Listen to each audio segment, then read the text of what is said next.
چلے جاؤ مسجد سے۔ اگر کسی سے غلطی ہو جائے تو سمجھانے کا اور نصیحت کا اصل طریقہ اور شریعت کی اصل تعلیم یہ ہے کہ محبت کے ساتھ نرمی سے تنہائی میں اس کو سمجھایا جائے۔ یہ اصل طریقہ ہے،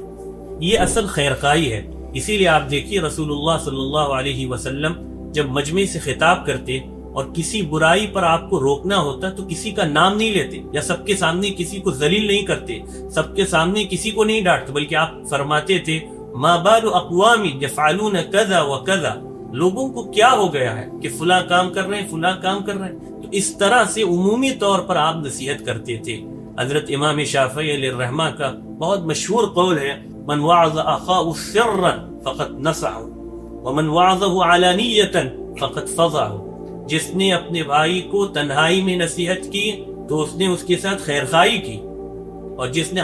علانیہ سب کے سامنے اس کو روکا ٹوکا، سب کے سامنے اس کو ڈانٹا، سب کے سامنے اس کی تذلیل کی، تو گیا اس نے اس کو ذلیل کیا، اس کو نصیحت نہیں کی۔ اس لیے عام طور پر محلے کے اندر بڑے لوگ ہوتے ہیں، بوڑھے لوگ ہوتے ہیں، وہ نوجوانوں کو بچوں کو نماز میں یا مسجد سے باہر کوئی غلطی ہو جائے تو سب کے سامنے ڈانٹ دیتے ہیں۔ یہ انتہائی نامناسب طریقہ ہے۔ اس سے بچے بوڑھوں سے دور ہو جاتے ہیں اور ان کی نظر میں، بچوں کی نظر میں وہ بڑے لوگ گر جاتے ہیں اور پھر ایک گیپ ہو جاتا ہے، اور پھر